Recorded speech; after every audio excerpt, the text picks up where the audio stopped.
Buenos días.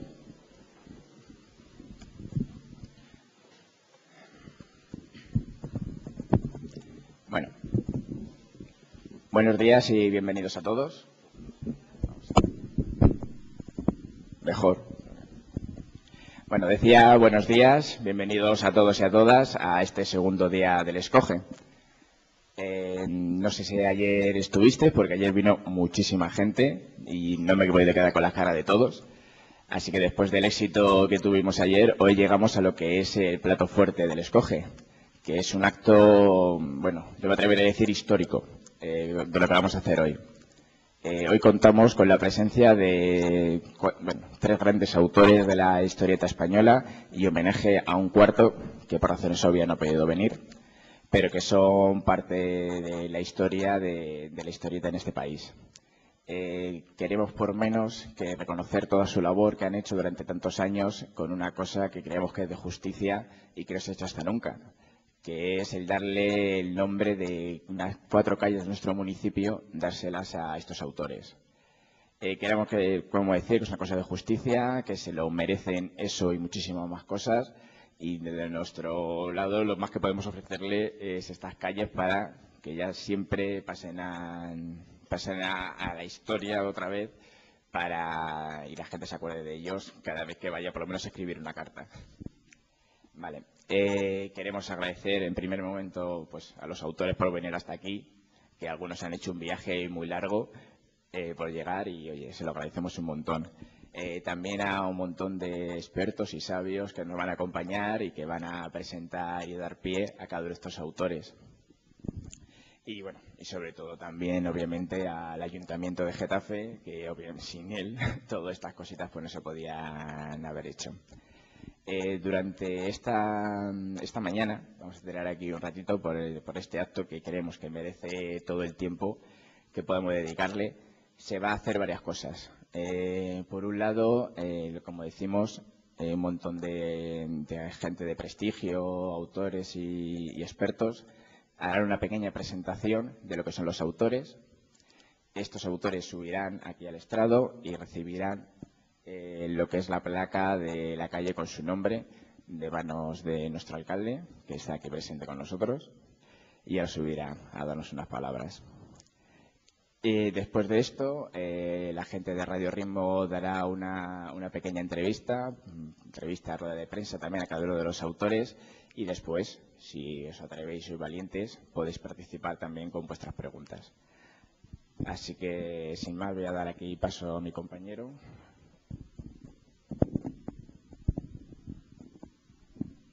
Bueno, en primer lugar, agradecer la presencia de todos los que habéis querido venir. En su primer año de andadura, desde el escenario del cómic de Getafe, nos hemos planteado la posibilidad de dar varias calles de nuestro municipio a autores de relevancia dentro del mundo del cómic. Tratamos de esta manera de reconciliar el mundo del arte y la cultura con el mundo del cómic y sus autores durante años y aún hoy considerados como un arte menor, y darles el reconocimiento que a nuestra forma de ver merecen, colocándoles a las alturas de otros artistas en distintos ámbitos que sí gozan de este reconocimiento. Por lo tanto, no es raro ver una calle con el nombre de un cineasta o de un literato, un poeta, y nos hacemos la pregunta de por qué no de un autor de cómics. Desde el ayuntamiento, una vez que se lo propusimos, desde el principio les gustó la idea y han apoyado esta iniciativa y la han hecho suya. Así pues, Getafe será la primera ciudad en nuestro país que apueste por la historieta de semejante manera, otorgando a estos 4 autores tal distinción, que es estar presentes en nuestra ciudad de una forma significativa y permanente. Bueno, pues a partir de aquí, Pedro Castro, alcalde de Getafe, nos va a dedicar también unas palabras. Muchas gracias a todos por venir.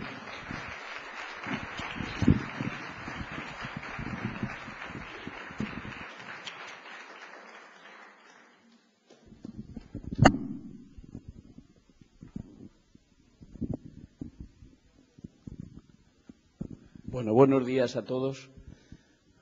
Coger a los artistas que hicieron posible los personajes es hacer lo contrario de por lo que empezó este ayuntamiento hace aproximadamente 25 años. Este barrio, que es un barrio populoso, pero que son viviendas de protección oficial, aunque sean viviendas adosadas, pues fue seguramente nuestra apuesta de un grupo de hombres y mujeres que llegamos con mucha ilusión a los ayuntamientos democráticos y pensamos, yo creo que con razón, que la vivienda unifamiliar también tenían derecho a que la tuvieran los trabajadores. Y todas las viviendas que veis alrededor, aunque parecen populosas, son viviendas de protección oficial. ¿Y sabéis qué nombre les pusimos? Los personajes superaron a los creadores. Aquí hay paseos que se llaman Senda de Mafalda, Senda de Pepe Gotera y Otilio, ¿os suenan? Pues así están todas las calles y los paseos tienen nombres tradicionales en el que los personajes superaron al autor. Yo creo que el derecho, el que sean los autores los que tomen y ocupen el sitio que les corresponde y, por lo tanto, ocupen el nombre de calles de Getafe, que nos parece, que nos recuerdan y que nos hacen, en muchos de ellos, recoger el que gracias a ellos, a través de sus historietas, pudimos percibir una España que no conocíamos. Creo que, además, muchos de ellos también sufrieron las consecuencias de tener, no voy a dar nombres, de revistas, de historietas que nos enseñaron el otro lado del espejo y que sin poder pasar a él, sin poder pasar al otro lado, lo pudimos percibir. Afortunadamente hoy ya no es necesario eso, aunque yo creo que es bueno que los intelectuales sigan profundizando y entendiendo que las cosas se pueden mejorar y que por lo tanto hay que profundizar en valores. Así que os agradezco a todos lo que habéis hecho, el que hayáis llegado a Getafe, el que hayáis hecho posible este primer certamen, porque sin vosotros no es posible y por lo tanto gracias a vuestros personajes nos habéis hecho pasar ratos entrañables, en algunos casos y en otros casos reflexionar profundamente sobre las historias que nos contáis y que nos permitieron ver que había otro mundo al que no estuvimos presentes, pero que estaba ahí. Por lo tanto, gracias a todos. Y el que los nombres de estas calles tengan el nombre de los creadores, creo que viene a situar las cosas en su sitio y que los personajes, por muy populosos que sean, como Mafalda o cualquier otro, no pueden superar al creador. Así que gracias a todos por estar aquí y ánimo.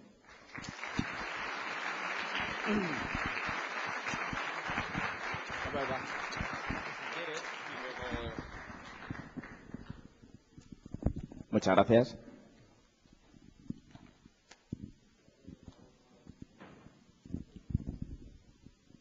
Bueno, y después de esto ya vamos a dar paso a lo que estamos todos esperando, que es hablar con estas grandes personalidades y hacerles entrega de este reconocimiento más que merecido. Vamos a empezar el acto con unas palabras de Antonio Martín, que bueno, lleva más de 40 años en el mundo del cómic, una auténtica leyenda, porque no olvidemos que aparte de dibujarlos, los cómics hay que editarlos para que lleguen a nuestras manos. Antonio Martín lleva más de 40 años en el mundo de la edición, compaginando además con lo que es el tema del estudio de la historieta para divulgar lo que va más allá de esa primera imagen de papel. Así como digo, Antonio Martín hará una pequeña presentación de todos estos grandes autores, porque aparte de haberles editado en algún momento de su extensa carrera, también es amigo personal de varios de ellos, por lo cual le pedimos por favor que suba aquí al escenario y nos haga esta pequeña presentación.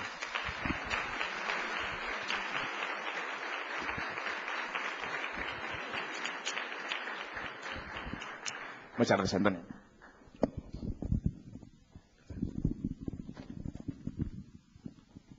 Buenos días, gracias por estar aquí. Y ante todo quisiera darle las gracias al señor alcalde, a todo el equipo municipal y al Ayuntamiento de Getafe por esta iniciativa, que además, curiosamente o no curiosamente, supongo que hecha muy a propósito, coincide con el día 1 de mayo. Lo cual es importante porque nos conviene recordar que los autores de cómics, además de ser artistas, de ser creadores, de ser hombres de la cultura, son también trabajadores. Es decir, el cómic se hace a golpe no solamente de imaginación, de creatividad, de capacidad mental y artística, sino también trabajando mucho y muy duro.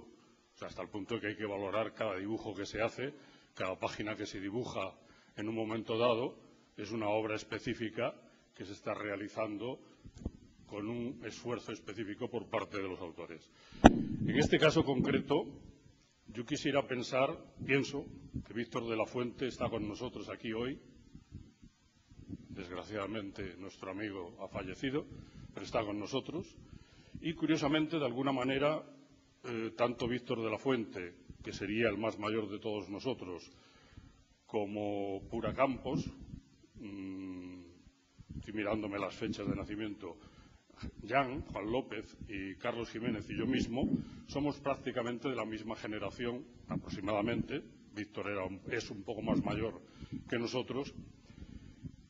Y para mí es una alegría, una satisfacción y realmente algo especialmente de sentimientos el que se me haya ofrecido la posibilidad de estar aquí junto con estos amigos. Amigos porque los cuatro son amigos míos. En distintos momentos de mi vida he hecho amistad con ellos y a los cuatro he editado obras suyas en distintas editoriales. Es decir, he editado obras de Víctor de la Fuente, de Carlos Jiménez, de Pura Campos actualmente y de Jan en el pasado. Voy a ser muy breve para poder dar paso al acto principal, pero me gustaría recordar que en un momento en el que están surgiendo una infinidad de autores jóvenes, autores nuevos, autores que intentan abrirse camino en el mundo de la historieta, unos con más capacidad, otros con menos, como ha sido siempre. España es un país que siempre ha tenido un gran número, desde el siglo XIX, un gran número de dibujantes y de dibujantes de historietas. O sea, un gran número quiere decir que cada generación de dibujantes eran 100, 200 o 300 señores y señoras que estaban realizando historietas. En estos momentos hay una gran abundancia de gente joven, hasta el punto de que en algunos momentos hay cierta tendencia por parte de algunos aficionados o de algunos coleccionistas a olvidar o hacer de menos o a no recordar en todo su valor a lo que podríamos llamar los dibujantes más clásicos, los dibujantes que han marcado el camino en los últimos 40 años, y entre los cuales están desde Víctor a Carlos Jiménez, nuestros cuatro amigos hoy aquí. Y lo importante, digo esto, es que en realidad lo que se está haciendo hoy en día, las historietas que ahora mismo están haciendo la gente más joven, las que podemos ver en las exposiciones que hay aquí mismo en el Centro Cultural o en otros sitios de España equivalentes, todas esas historietas que hace la gente joven en realidad están apoyadas en la base del trabajo y de la cultura que se ha acumulado a lo largo de 100 años de creación de historietas en España. Quería leer una frase que sale de una entrevista que se le hizo a Enki Bilal, un autor yugoslavo prácticamente nacionalizado francés, y que literalmente, entre comillas, dice: siempre se ha asumido que el pasado es lo que sustenta la cultura. Yo entiendo el tiempo en mi trabajo como dibujante como una ecuación. El resultado del pasado más el presente es la posibilidad de futuro. El mañana es la verdadera cuestión de la cultura. Hasta aquí la cita, y entonces yo lo que quiero decir y acabar es que ese mañana, que es parte de la cultura española y que van a construir los nuevos dibujantes, en realidad es el resultado del pasado más el presente, es decir, de la obra de nuestros cuatro amigos, Víctor de la Fuente, Pura Campos, Jan y Carlos Jiménez. Gracias.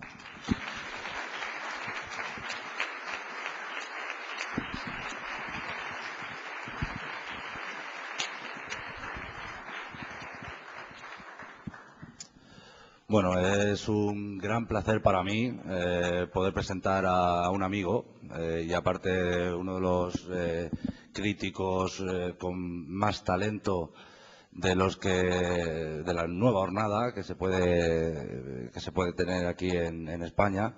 Él no es otro que Álvaro Pons, creador de la página web, creador de La Cárcel de Papel, un blog de referencia dentro del mundo del tebeo, de crítico y divulgador que lleva más de 10 años desde esta página divulgando los cómics.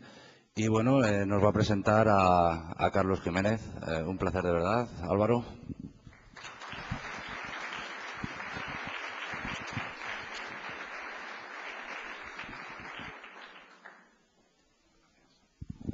Bien, muchas gracias a todos por estar aquí.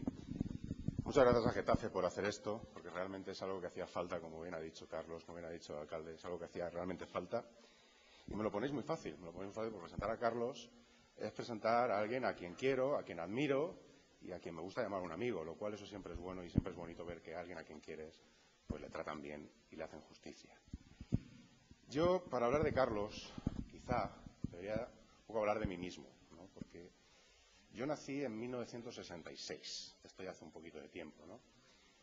No parece, me decían antes que no parecía que tengo los años que tengo, esa suerte que tengo, pero es la grasa nada más, de verdad, que rellena las arrugas, pero las arrugas están ahí. Yo nací en 1966, eso significa que yo viví como un niño los últimos años del franquismo. Yo no me enteré de lo que era el franquismo, yo no me enteré de lo que pasó en España. O sea, yo lo que sabía, lo sabía por los libros de historia que me daban a mí en el colegio, que eran unos libros que lo que hablaban eran de lo bonito que era el franquismo y de lo bueno que era el señor Francisco Franco. Y de hecho yo incluso lo pensaba, porque a mí cuando se murió me dieron fiesta, con lo cual debía ser una persona muy buena, ¿no?, cuando te daban fiesta en el colegio. Y eso es lo que hubiera pensado si no hubiera encontrado a un señor que se llamaba Carlos Jiménez. Creo que con 13 o 14 años leí Paracuellos, por primera vez. Paracuellos, la historia de los niños de un hogar del auxilio social, que me estaban contando una historia que yo no sabía. Estaban contando que aquí en este país habían pasado cosas que yo no sabía y que no me habían contado. Poco a poco fui descubriendo que a través de los estudios de Carlos esas historias existían. Y además no solo eso, sino que Carlos las contaba tan bien que solo podían ser verdad. Esas historias eran la historia de verdad, no la que me había contado los libros hasta ese momento. Lo que yo había leído era una patraña. Lo que estaba contando Carlos en Paracuellos, en Barrio, en Los Profesionales, en Rambla Arriba, Rambla Abajo, o lo que nos ha contado hace poco en 36-39, es lo que ocurrió de verdad. Es la historia de este país. Es precisamente lo que nunca ha salido en los libros de historia. Y es precisamente eso que Carlos ha estado contando desde hace ya tantos años, dándonos lecciones todos los días de lo que es de verdad ser una persona que nos da memoria. Decía el alcalde que a través de los tebeos vivimos esas épocas. Yo creo que a través de los tebeos de Carlos hemos vivido las épocas más duras que ha vivido este país y nos hemos enterado de muchísimas cosas que quizás de otra manera nos hubiéramos sabido. Porque Carlos ha tenido la gran, no sé si habilidad, la gran capacidad o la gran responsabilidad de dar voz a quien nunca tuvo voz. Los tebeos de Carlos no los protagonizan los grandes héroes de la historia. Los protagonizan precisamente los que nunca salen en los libros de historia. Los protagonizan esas personas que sufrieron la historia y por los que la historia pasó por encima. Y eso es algo que muchos dicen que es memoria histórica. Yo creo que no es memoria histórica, es mucho más, es justicia. Lo que ha hecho Carlos es justicia y yo creo que esta sociedad no tiene palabras suficientes para agradecer a Carlos Jiménez lo que ha hecho a través de sus tebeos. Gracias, Carlos, por los tebeos que has hecho.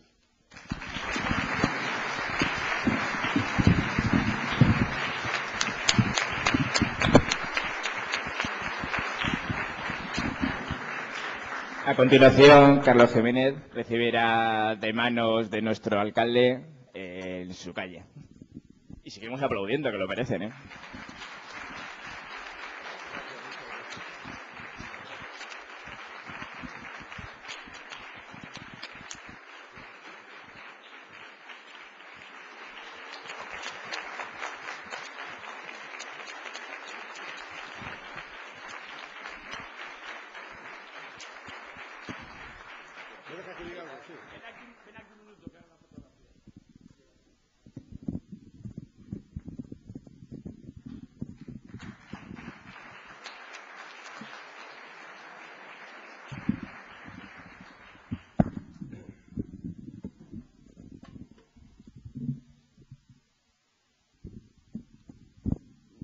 Hola, buenos días a todos. ¿Funciona bien, sí? Yo tenía que empezar por eso que ha hecho Antonio Martín también, decir gracias al señor alcalde, del ayuntamiento y todo esto. Muchas gracias a todos los que habéis participado en montar estos actos. Gracias a los que han pensado que yo merecía el nombre de una calle en esta ciudad maravillosa. Gracias a todos los que estáis aquí. Y y eso deciros que estoy muy contento y que estoy emocionado. Y quería hacer una pequeña reflexión sobre cuando yo empecé a querer ser dibujante, cuando yo era un chavalito, pues de 18 años o 20 años, y pensaba que podía llegar algún día a ser pues, un dibujante de verdad, un dibujante famoso, como Alex Raymond, como los dibujantes americanos, como Frank Robin. Yo siempre me lo imaginaba de una forma pues, así muy Hollywood, será maravilloso, ¿no? Porque además tendré un coche, incluso como no sé conducir y me da la sensación de que no aprenderé nunca, tendré un chofer. Y me imaginaba en la mili, fíjate tú, ya era la mili, ya era el futuro, ¿no? Me imaginaba la mili en la puerta del cuarto que me esperaba mi chofer para llevarme posiblemente a mi casa y tal. Es decir, que pensaba que me iba a ganar la vida bien, ¿no? Luego la profesión y la vida han ido transcurriendo y la vida no es Hollywood, la profesión mucho menos. Y me he dado cuenta de que no había coche, no había todas esas riquezas que yo esperaba, pero a cambio de eso que había cosas en la profesión que nunca se me habría ocurrido pensar que pudiera haber y que yo las he ido consiguiendo poco a poco porque han ido cambiando los deseos y las aspiraciones que yo tenía, ¿no? En un momento determinado ya cambié mis aspiraciones y lo que pensé era, me gustaría que un día un lector me dijera que ha sentido por mí lo mismo que yo he sentido por Iranzo, por ejemplo, ¿no? O sea, que yo sea capaz de llegar a los lectores de la misma forma que los dibujantes, los que estaban delante de mí, llegaron a mí, ¿no? Bueno, pues la vida ha seguido, he podido hacer las historietas que quería, he podido ir por mis propios caminos, me he sentido libre, cosa que en este mundo, ni en esta profesión ni en ninguna, muy pocas veces la gente se siente. Y entonces pues he recibido premios, he recibido aplausos, he publicado cosas, vivo de esto. Y lo único y lo que menos yo imaginaba era que llegaría un momento en que tendría una calle con mi nombre, ¿no? Eso sí que me parece que los dibujantes americanos igual lo tienen, ¿no? Pero me da la sensación de que no, ¿no? Me da la sensación de que no, ¿no? Entonces, agradezco mucho este premio porque es bonito, porque es original, porque nadie lo tiene y porque joder, tener una calle con tu nombre, ¿no? Que aunque me muera, si no destruyen la casa, la calle seguirá y nadie sabrá quién es Carlos Jiménez. Como no sabemos la mitad de las calles a quién pertenecen esos nombres, ¿no? Pero es igual, de alguna forma mi ego está contento, ¿no? Lo único que no he conseguido en esta profesión es lo que pensaba yo al principio, que me iba a ganar la vida con facilidad, ¿eh? Así que bueno, ahora ya solo me falta que como último premio, que me gane la vida con facilidad, que también me lo merezco. Muchas gracias a todos.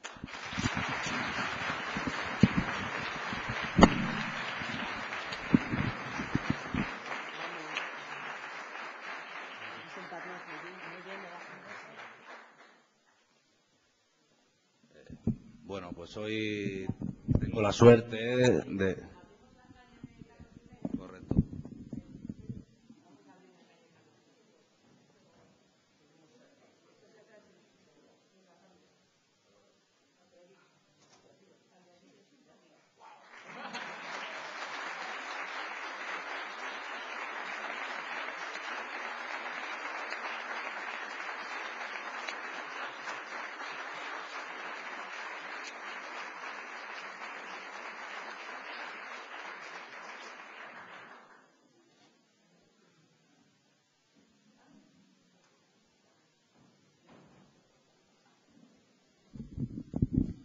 Bueno, pues como iba diciendo, hoy tengo la suerte de tener aquí a 4 de mis autores preferidos.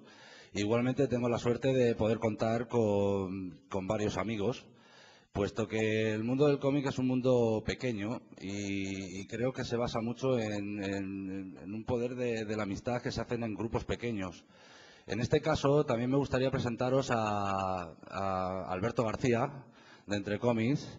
Entre Cómics es una página web, por ejemplo, que recibió el premio a la mejor página web o divulgación del cómic en el 2010 en el Salón del Cómic de Barcelona.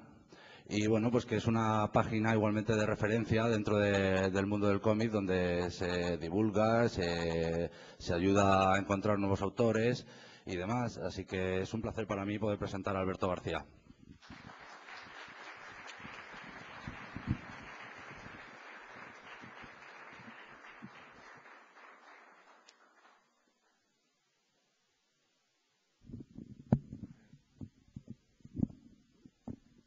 Bueno, pues en primer lugar, muchas gracias a la organización por permitirme estar aquí presentando a una autora que admiro y para la que voy a tratar de decir algunas palabras de homenaje que me temo que van a ser pocas comparadas con todas las que merece.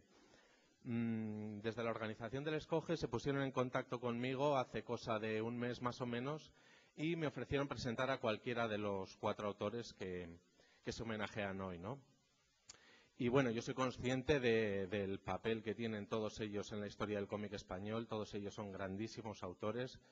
Tienen un gran papel no solo en la historia del cómic, sino en la historia de la cultura española. Creo que Álvaro, las palabras que ha dicho sobre Carlos son muy interesantes. Pero de todas formas, yo creo que dudé aproximadamente 5 segundos en escoger a Pura como la persona que yo quería presentar. Y esto es así sobre todo por 2 motivos. El primero de ellos es que Pura, por el hecho de ser mujer, lo ha tenido muchísimo más difícil. Pura, su obra sobre todo, se ha desarrollado en los años 60, 70 y 80, y en aquella época ser una mujer en una profesión liberal como la de autora de cómic era realmente complicado. Ella ha tenido que lidiar con la condescendencia de muchos de sus compañeros, incluso cuando estaba demostrando que hacía un trabajo tan bueno o mejor que ellos. Y a pesar de esta aparente desventaja, Pura demostró en su momento que precisamente por su visión femenina fue capaz de contactar con miles de mujeres que encontraron en aquellos tebeos de Esther y su mundo un espejo en el que reflejarse e incluso ciertos aires de renovación y que no encontraban en aquella España tan gris. En cierta ocasión, Manuel Vázquez, creo que le dijo a Pura Campos, ella lo ha comentado en alguna entrevista, que tal vez mejor si se hubiera dedicado a otra profesión.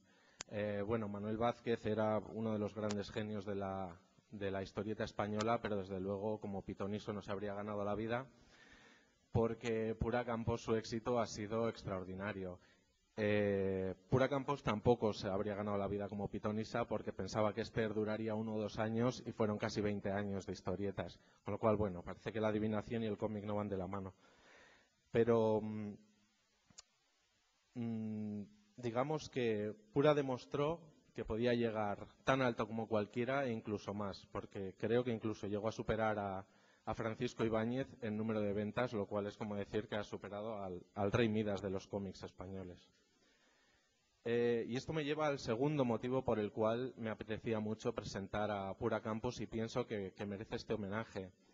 Y es que antes de que Antonio Martín comenzara a reeditar sus historietas, allá por, no recuerdo si fue 2005, 2006, 2007, hace no demasiados años, yo navegaba por internet, iba a librerías de viejo, intentaba encontrar tebeos de mi época de juventud, ¿no? Tebeos que me interesaban, y lo que me encontraba siempre, que me sorprendía enormemente, es que los tebeos de Esther y su mundo alcanzaban unos precios astronómicos.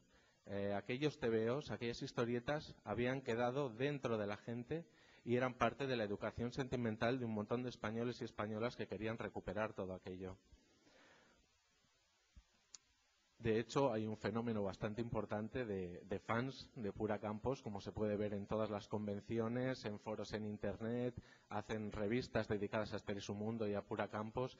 En fin, que a pesar de que Pura ha estado, digamos, inactiva durante 20 años, desde finales de los 80, creo que su memoria ha pervivido. Y de hecho ahora mismo estamos viviendo un resurgimiento, parece que hay un regreso de Pura Campos, ¿no? Hay exposiciones dedicadas a ella, se le conceden premios, está en todos los festivales de cómic y sin embargo creo que no podemos hablar de un regreso porque Pura Campos no se fue nunca. Pura Campos creo que siempre ha estado dentro de nosotros, dentro sobre todo de muchas mujeres que se han emocionado mucho con sus historietas y bueno, Pura, muchísimas gracias. Yo creo que espero que este premio por lo menos te devuelva un poquito de todo el cariño, todo el trabajo que tú has puesto y toda la alegría que tú has puesto en tu trabajo. Muchas gracias.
A continuación, vamos a continuar con otro autor grande entre los grandes.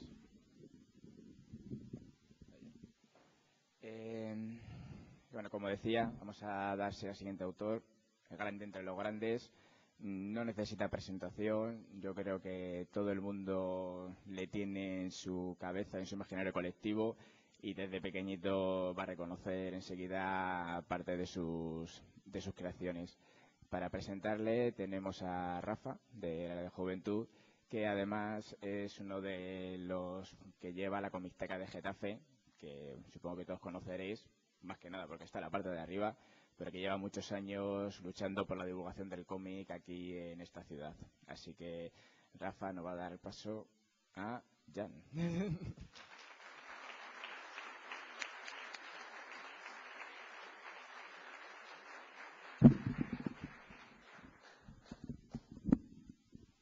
Buenos días a todos y a todas. Estoy muy nervioso. Sobre todo teniendo a las personas que han presentado antes de mí, que tienen bastante más datos y bueno, más tablas en todo esto del mundo del cómic. Voy a intentar hacerlo lo mejor posible. Sobre todo por la persona que presento, a la cual desde pequeñito he leído casi todo lo que ha hecho. Bueno, lo voy a leer porque no creo que pueda hacerlo sin leerlo. Si en algún momento de mi infancia me hubiera puesto a imaginar qué estaría haciendo en el 2011, seguramente habría pensado en que estaría llegando al trabajo en una nave espacial o algo por el estilo, como leía en los cómics que leía por aquel entonces, qué pasaría en el año 2000 o todo tipo de profecías y historias por el estilo. Pero lo que seguramente seguramente no, ni se me habría pasado por la cabeza, es que estaría aquí presentando el homenaje al creador del personaje que yo más leía en aquel entonces, que era Super López, que era una renovación de los superhéroes que había en el mundo del cómic. Aquello me supuso bastante, el leer aquel personaje. Y aunque el nombre de Juan López, más conocido por todos y por todas como Han, se asocia irremediablemente con el personaje de Super López, este no es de lo único que se puede hablar sobre Han. Se puede hablar de su cualidad casi mágica para darle vida a todo lo que dibuja, desde una abeja a una estufa de butano. Se puede resaltar el hecho de que sus personajes envejezcan y evolucionen a lo largo de los años y no se conformen con quedarse estáticos para ir perdiendo sentido año tras año. Se puede destacar el contacto constante de su obra con la realidad del día a día, de cómo en el 82 nos contaba las historias de unos autoritarios cabezas cuadradas, al mismo tiempo que en nuestro país se sobreponía al intento de un golpe de Estado. Como en el 2007 nos habla de los problemas con las hipotecas. Se puede decir muchas cosas, pero para el grupo de personas que estamos llevando el proyecto de la Comicteca adelante, que nuestro principal objetivo es la promoción de la lectura y la creación del cómic, no podemos menos que quedarnos con Han como incitador a la lectura. Constructor de puentes entre los tebeos y toda clase de literatura, ya sea a través de parodias, guiños o referencias directas en sus creaciones. Si entendemos que la mejor lectura es aquella que te empuja a leer más. Las historietas de Han son, desde luego, de las mejores que podemos encontrar para esto. Y ya solo por eso, por sembrar la semilla del gusto por leer y hacerlo además en una edad lo suficientemente temprana como para que germine fuerte y sana este hábito, Juan López es merecedor del más sincero homenaje que le podamos dar hoy y que le brindamos nosotros y el pueblo de Getafe. Muchas gracias, Han.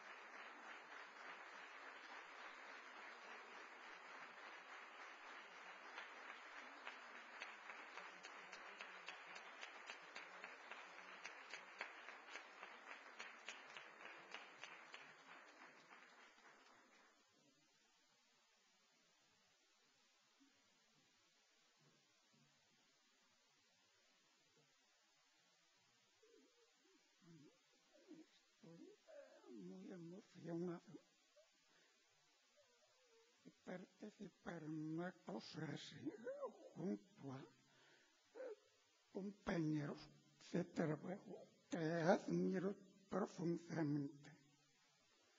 A mí me gustaría explicar cómo me agradaría que fuera esta calle, pero sería muy idealista. Yo creo que nosotros no creamos la vida, solo la dibujamos. Y sí, que será lo que será.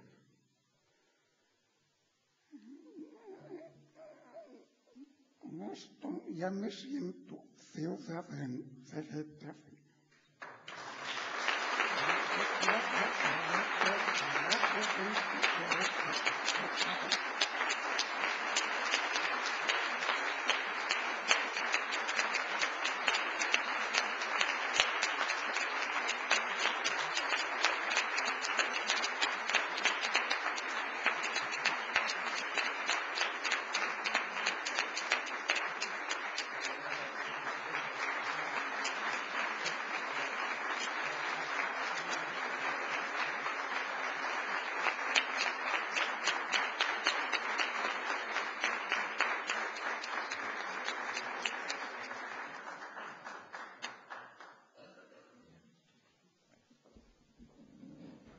Muchas gracias también a Jan por este esfuerzo para agradecernos este detalle que hemos tenido con él.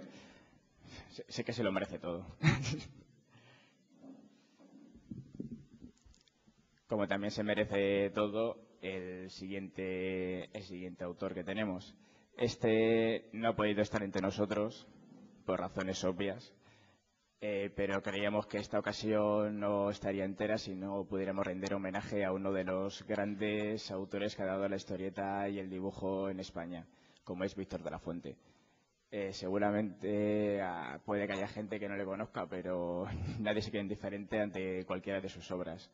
Realmente es uno de los grandes que ha dado este país y, desde luego, aunque no pueda estar entre nosotros, ya hemos dicho, merece tanto como los autores que tenemos aquí el nombre de una calle.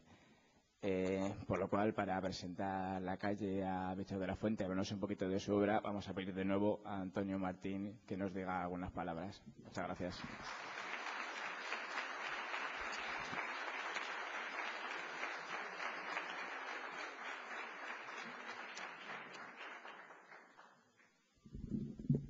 Muchas gracias. Yo quisiera insistir de todas maneras en que de alguna manera Víctor está con nosotros aquí hoy. Ya sé que físicamente no es cierto, pero espiritualmente yo estoy seguro de que sí. No solo porque estén su esposa y una de sus hijas aquí con nosotros, sino porque él se habría sentido realmente feliz de compartir estos momentos con Carlos Jiménez, con Jan, con Pura y con todos los que le admiramos. Es posible que efectivamente la gente más joven no conozca mucho de la obra de Víctor, que es una obra inmensa, es una obra larguísima. O sea, tengo aquí una lista de todos sus trabajos y solo el leerla ya me llevaría casi 10 minutos. Víctor tiene una peculiaridad dentro de esta España que nos tocó vivir y de la cual antes Álvaro Pons nos daba un apunte referido a él mismo y a su juventud e infancia, es que Víctor fue un exiliado, un doble exiliado 2 veces. Un exiliado exterior. Víctor empezó a dibujar a los 17 años en Madrid. Él había nacido en Cantabria. En 1948 emigró, iba rumbo a Cuba, pero acabó en Chile. Fue director de publicaciones de historietas, dibujante publicitario, ilustrador, pintor, es decir, tocó todas las teclas del grafismo. Y a finales de los años 50 volvió a España, estuvo durante varios años dibujando historietas para las editoriales inglesas y escocesas de guerra, hasta que en 1967 empezó a hacer lo que fue su gran obra ya, que fue como creador, lo que se dio en llamar en aquellos años el cómic de autor. Entonces, nos dejó una serie de obras, algunas de las cuales se pueden encontrar para comprarlas o por lo menos para ojearlas en las tenderetes que hay fuera del recinto, entre las cuales ahí seguro que tienen Sunday, de 1967, y Hastur, de 1969.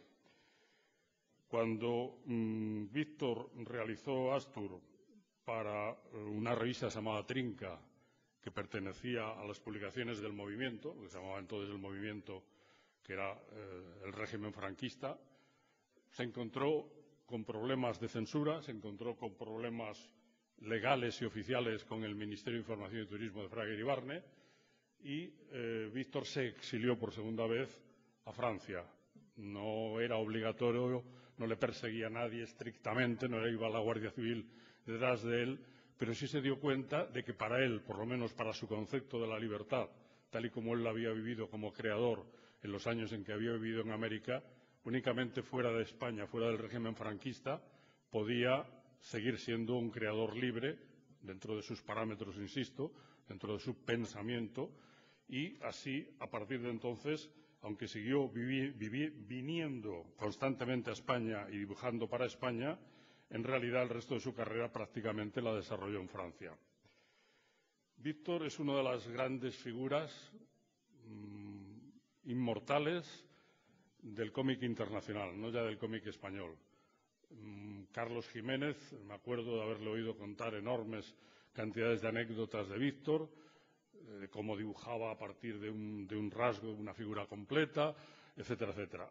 Víctor ha recibido prácticamente todos los premios que se podían recibir en el mundo del cómic, comenzando por el Yellow Kid, que se concedía en el Salón Internacional del Cómic de Luca, que era un poco el Oscar del mundo del cómic, y se habría sentido muy feliz con recibir hoy este premio, que es la dedicatoria de una calle, que es, como se ha dicho antes aquí, la permanencia en el recuerdo cuando incluso hayamos desaparecido los que ahora mismo somos sus amigos y las generaciones más jóvenes quizá tengan la mala pata, la mala suerte, la desgracia para ellos de no conocer abundantemente la obra de Víctor. Sin embargo, su nombre quedará permanentemente, gracias al Ayuntamiento y al alcalde del excelentísimo Ayuntamiento de Getafe, en el recuerdo y en la memoria de todos nosotros.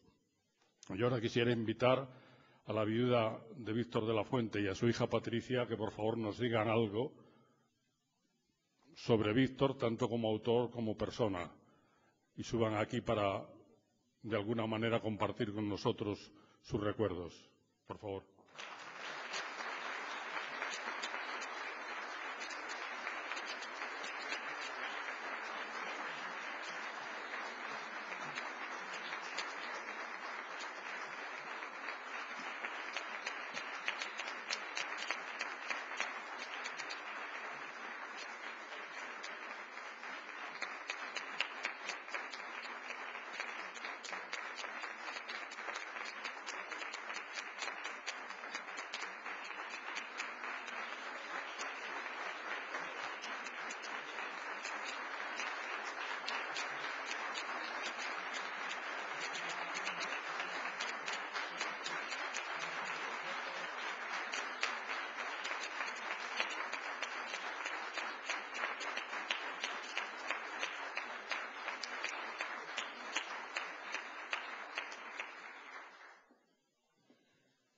Gracias a todos.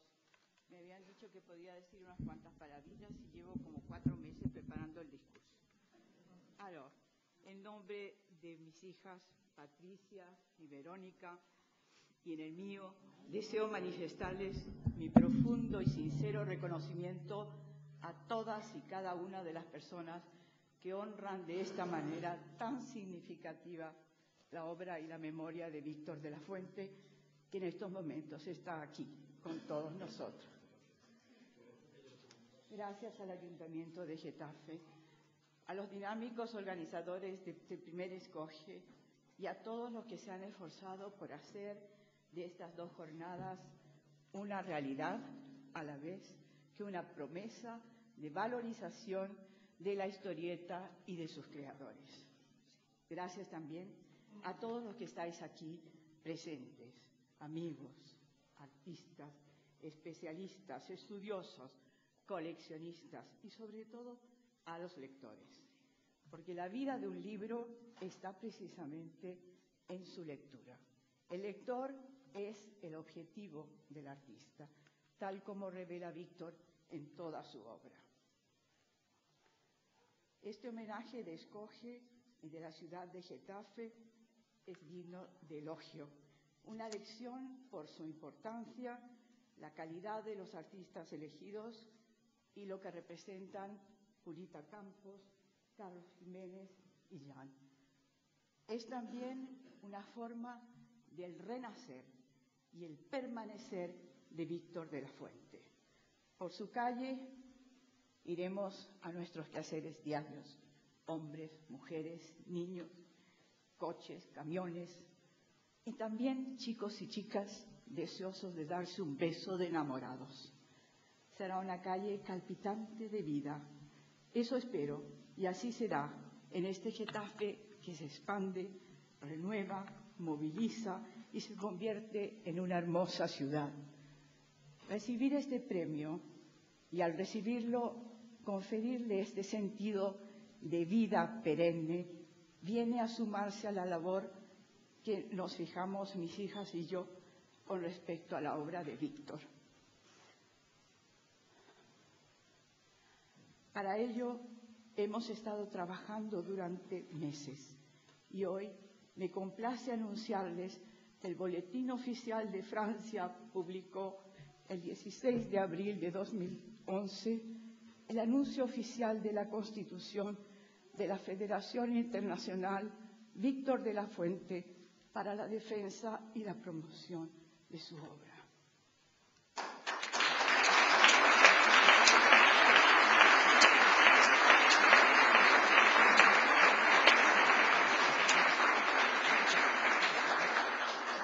Gracias, amigos. Esta federación actuará tanto en Francia como en el extranjero, bajo cualquier forma, con cualquier medio a su disposición para lograr sus objetivos: la promoción, la difusión, la protección y la defensa de la obra de Víctor de la Fuente, y en especial la organización de exposiciones temporales, conferencias y seminarios, la participación en salones y manifestaciones colectivas, la difusión de informaciones, etcétera, etcétera. La Federación constituye también, y eso me complace mucho en decirlo, el Premio Internacional Víctor de la Fuente, que con los fondos reunidos otorgaremos cada año a un joven dibujante. Todas las promesas, todas las personas que deseen inscribirse en esta federación podrán contribuir a su labor, participar en sus actividades, beneficiarse de las diversas fuentes de información, etcétera, etcétera. La federación estará constituida por comités internacionales que tendrán los mismos objetivos. Los primeros comités serán creados y organizados por voluntarios activos en España, Francia, Italia, Estados Unidos. Ruego a todas las personas interesadas se dirijan a Patricia o a mí para dar sus datos y poder comunicarles toda la información necesaria y la constitución del Comité Español. Una vez más, deseo renovar mi emocionado agradecimiento al primer Escoge por este hermoso premio, por este valioso premio y por haberme dado la oportunidad de manifestaros que es para nosotras un honor y una responsabilidad velar por la obra y la imagen del gran maestro asturiano y español Víctor de la Fuente. Muchas gracias.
Para el siguiente escoge vamos a hacer cleaners con el logotipo, porque, vamos, esto está siendo ya muy, muy emocionante.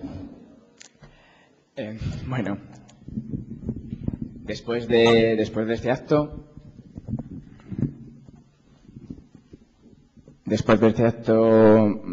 te digo, tan emotivo como merecido, vamos a dar paso a una pequeña entrevista, aprovechando que tenemos aquí entre nosotros parte de la historia viva del cómic. Se va a hacer unas pequeñas preguntas y una pequeña entrevista también para que, bueno, todos podamos conocer un poquito más de su obra. Esta entrevista la va a llevar a cabo Radio Ritmo. Supongo que vosotros, sobre todo los de Getafe, conoceréis todos esta emisora. Los aficionados al cómic, además, cuentan con dos programas dedicados al cómic, que es La Parada de los Monstruos y Ramen Radio. Como decía, José Luis, de La Parada de los Monstruos, también conocido por Lainot, por todos, será el encargado de hacer la entrevista a todas estas personalidades. Después de esta entrevista, se llevará a cabo lo que es la tradicional sesión de firmas por parte de los autores, que recuerda a todo el mundo que no haya cogido el número arriba en la Comicteca, pues que se están dando ahí los números. Sin más, vamos a dar paso a Lainot, que suba aquí al escenario y nos haga esta pequeña entrevista a estos miembros. También recuerda que Jan no va a estar entre ellos, bastante esfuerzo ya ha hecho el pobre agradeciéndonos la calle, y no se siente demasiado cómodo con ese tipo de eventos, pero luego a la hora de firmar no os preocupéis porque va a estar ahí entre nosotros. José Luis, por favor.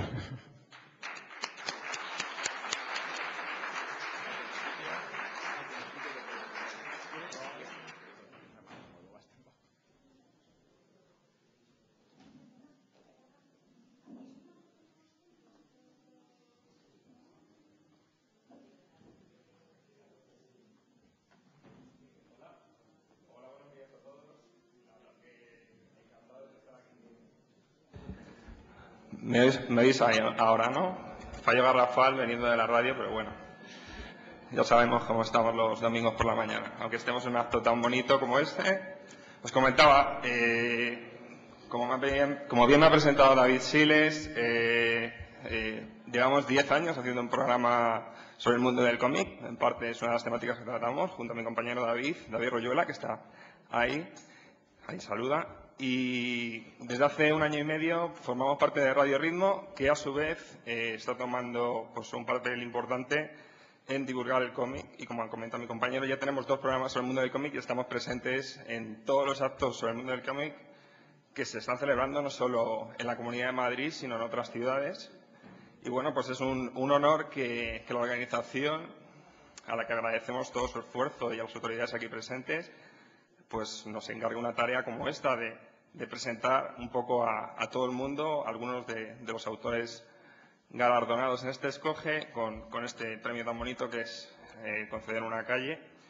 Y bueno, voy a realizar una pequeña entrevista tanto a Carlos Jiménez. También quería que hablaran tanto Elena y Patricia de la Fuente, porque creo que es importante reivindicar también la figura de la familia, ¿no? De esa persona que tiene que estar apoyando durante tantos años a unos artistas que hasta hace muy poco, han recibido muy poco reconocimiento, ¿no? Y también, por supuesto, quiero que Pura Campos pues, nos hable, porque siempre es un placer tenerla con nosotros. Bueno, pues sin más dilación, hago un poco la entrevista a Carlos. Quiero recuperar parte de lo que ha comentado en lo que el pequeño discurso que nos ha soltado, recuperando pues un poco sus memorias, ¿no? En sus propios cómics reconoce la influencia de autores como Ambrós o Iranzo, que fueron pues un poco los que despertaron su interés en el mundo del cómic. Yo quería saber cómo te sientes ahora que ves que se ha producido pues justo lo contrario. No solo hay fans de tus cómics, sino que la gran mayoría de los autores españoles de la actualidad o que han ido surgiendo después de ti, te reconocen como una de las influencias más claras y dentro del mundo de la historieta española. En este mundo de los tebeos siempre los que nacemos después vamos aprendiendo de los que han estado antes. Y es lógico, pues los que han venido después de mí, pues alguna influencia puedo yo haber ejercido sobre ellos, ¿no? Pero yo, de todas formas, siempre recuerdo con una gran emoción y con una gran adoración a todos aquellos dibujantes que vivieron en unas épocas en que no había premios, no había, por supuesto, nadie le ponía un nombre de la calle de su ciudad a un dibujante de esto, ni siquiera se ganaban la vida bien, no salían en los periódicos, ¿no? Y en cambio son los autores de aquellos tebeos modestos, pero de los cuales hacían tiradas multitudinarias, ¿no?, que nos enseñaron, nos hicieron amar los tebeos, nos hicieron tener la afición y las ganas de imitar esos tebeos cuando fuéramos mayores, ¿no? Esa frase de yo de mayor quiero ser dibujante de tebeos como Iranzo, como fulano, fue gracias a estos hombres, ¿no?, que nosotros y empezamos a hacer tebeos ya desde pequeñitos, ¿no? Sin ellos no hubiéramos podido haber dibujantes. Me falta, por ejemplo, ayer lo contaba con algún amigo, ¿no? Cuando veo los tebeos de Iranzo, ese dibujante maravilloso que para mí fue pues el que más me gustó posiblemente, el que más me ilusionó siendo niño, cuando veo todavía los tebeos de Iranzo, tengo una incapacidad para sentirme un profesional ante él. Sigo sintiéndome el lector, no tengo ninguna concepción crítica, sigo sintiendo la misma adoración, admiración y las mismas ganas de imitarle y de copiar los dibujos que tenía cuando era niño, ¿no? Es evidente que premios como el que se concede aquí en Escoge, que para mí es no solo un homenaje, sino un premio, y otras iniciativas que están surgiendo en los últimos años, como el Premio Nacional del Cómic, hacen bastante para promover el mundo de la historieta en general y reconocer el trabajo de los autores. Pero ¿cuál crees tú que es lo esencial que se debería hacer en este país, no sé si a nivel institucional o quizá a nivel de los propios lectores, para que por fin el cómic fuera tratado como se debería? Yo pienso que todo debe estar y todo debería estar, no solo en el mundo de los tebeos, sino en el mundo del cine, todo esto, todo debería estar en manos de la industria y de los directores y de los autores, ¿no? Entonces aquí en España tradicionalmente siempre ha habido muy buenos dibujantes, muy buenos autores, y tradicionalmente siempre ha habido, salvo raras excepciones, muy malos editores. Muy malos editores. Editores que en estos momentos están dando la imagen de alguien sin ninguna imaginación, sin ningún poder económico, y cada vez tendrán menos porque cada vez van más en retroceso, porque para no tener pérdida lo que hacen es que cada vez reducen más las tiradas. O sea, faltan directores, o sea, igual que en una película hay alguien que pone el dinero y luego hay alguien con mucho talento que hace la película, y los actores pueden tener talento o no, pero si no hay un buen director no hay nada, no hay película. Entonces aquí pasa que hay muy buenos actores, hay buenos autores, pero no hay un director, no hay alguien al frente de una editorial que diga vamos a hacer esto, ¿no? Ves cómo en estos momentos los tebeos están desapareciendo, ¿no? Cómo las editoriales están perdiendo lectores por la crisis, por lo que sea, y nadie reacciona, ¿no? Y lo que hacen es que, bueno, pues en vez de tirar 2.000 tiraremos 1.500, y en vez de 1.500 serán 1.000, y llegará un momento que tirarán 200. Con 200 eso no es nada, ni llega a los lectores, ni hace público, ni el dibujante puede ganar la vida. Alguien tiene que empezar a decir, vamos a hacer algo, un formato diferente, vamos a hacer un periódico, vamos a hacer un libro, vamos a venderlos en la librería, vamos a hacerlos alargados, algo, ¿no? Alguien. Falta gente con ideas, que es lo que en esta profesión no tenemos. Faltan editores con un mínimo de talento, que no se dediquen solamente a repetir, a editar el manga, a editar el superhéroe, a editar lo que han editado en otros países, en el mismo formato, porque además nos dan los fotolitos hechos, así no nos cuesta nada, aunque no ganamos nada, pero tampoco nos cuesta nada. Es una miseria todo eso.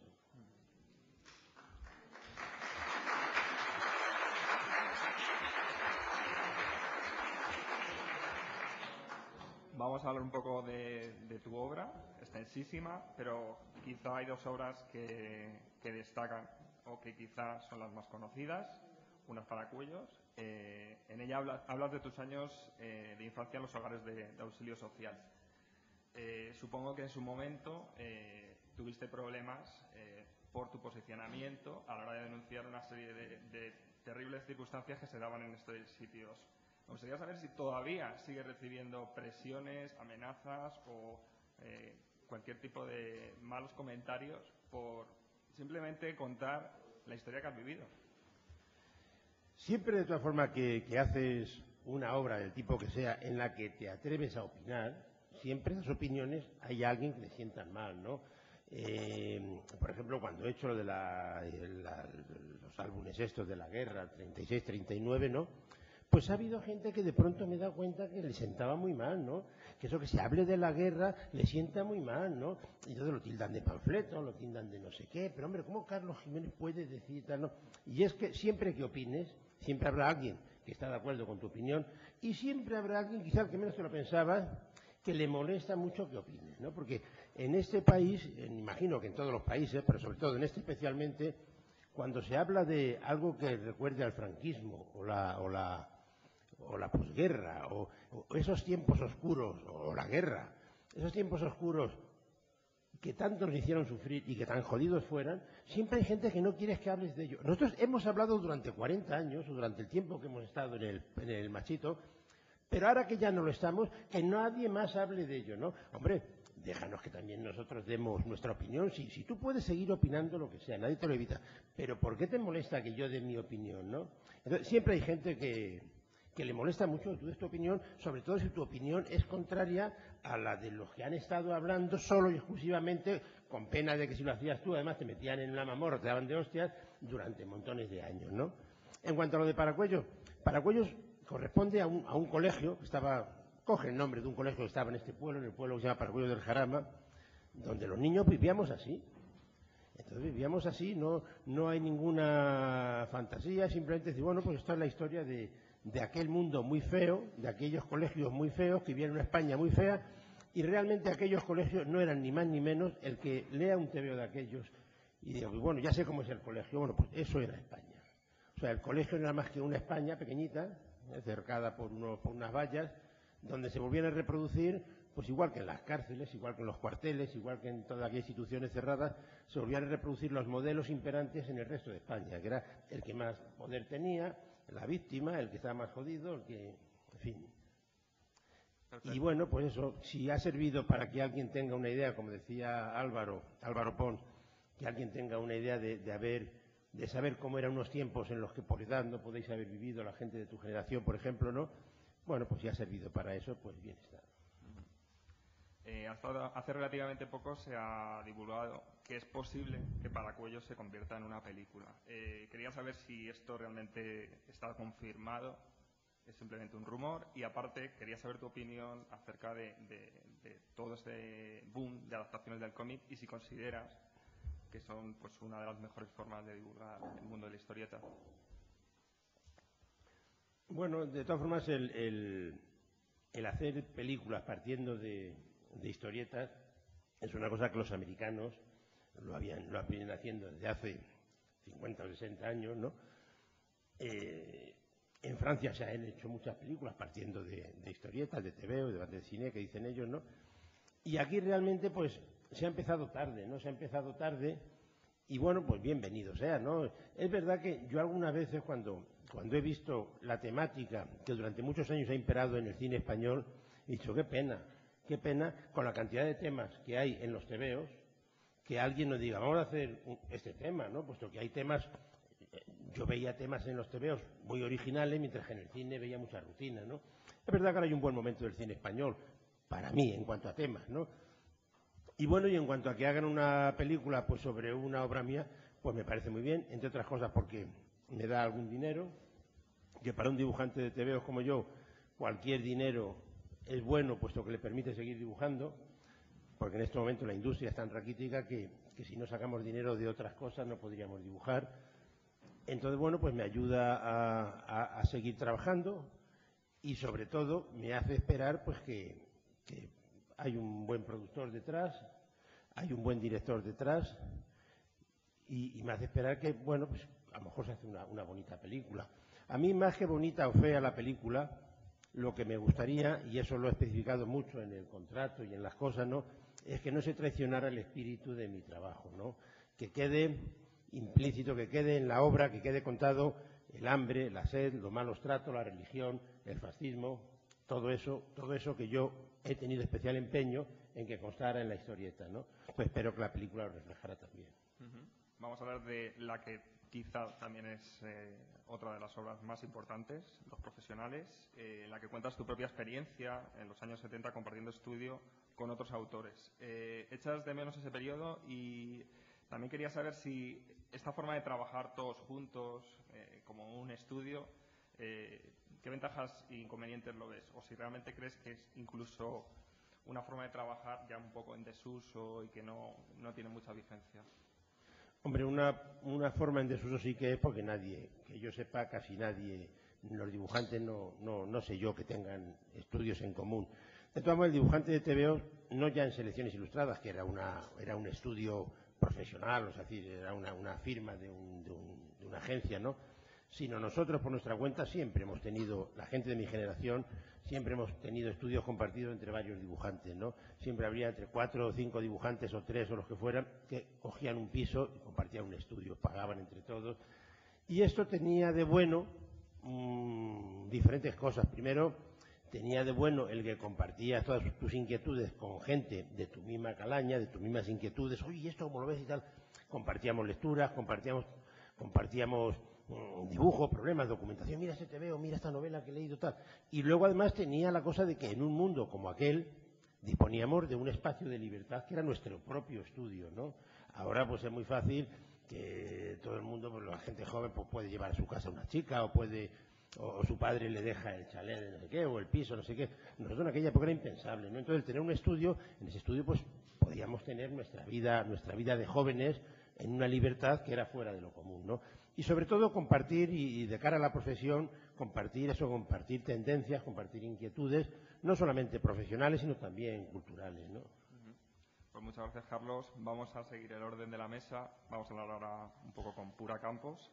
La verdad es que Pura Campos siempre ha sido considerada, yo creo mal considerada, una autora de cómics de chicas, pero curiosamente en la mayoría de las obras que ella ha trabajado sus guionistas eran hombres. No sé si esto era una ventaja, un inconveniente o era un aliciente extra para trabajar en una obra que en principio iba dirigido a un público femenino. La verdad es que cuando empecé a hacer Patty's World, o sea, Esther y su mundo, bueno, yo recibí un guión de un hombre, como casi todo. Es que entonces, bueno, ahora también.